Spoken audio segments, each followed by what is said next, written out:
had rollers in my hair, jeans, and so on. And African American gentleman with the state that worked at the EEOC. And he just said, "Are you looking for a job?" And I said, "Yeah, but not like this. I'm just going to pick up something." So he said, I want you to go like you are. And remember Hotel Cone? Yeah. Mm-hmm. Hotel Cone told me to go in Hotel Cone. I want you to go in there, ask for an application, sit down, fill it out. I said, please let me go home and change my clothes first.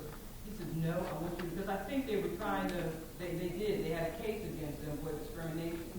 Went in there, filled out the application and so on. Got through my experience, but anyway, they gave me that job. I was in the fur department. First African Americans that they allowed to sell furs. That was an interesting experience back then too. But I could tell a whole lot of stories in the area that I grew up in. I have a sister that's like 6, 7 years older, and back up in that Essex area, they had maybe one movie theater, a bowling alley. I remember my sister taking me.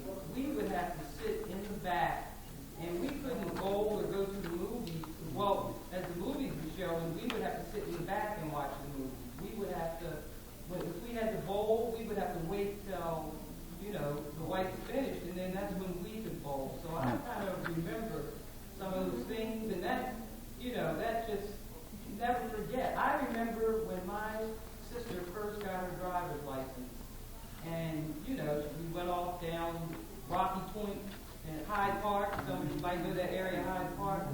They had this is a KKK experience. So we're riding down the street, and KKK, they back then practiced rifles. They practiced, with their rifle range shooting. They also are into,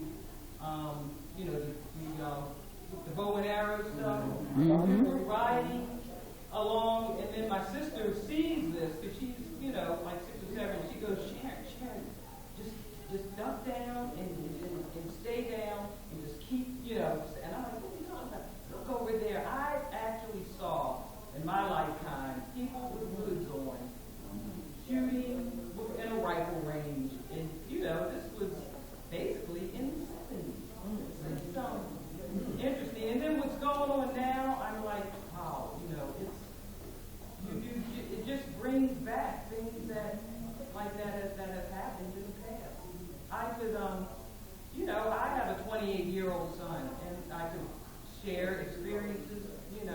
People they don't know how African Americans, especially when you raise African American men, how we have to instill into them how to survive and deal with the police and all those things I had to prepare him for.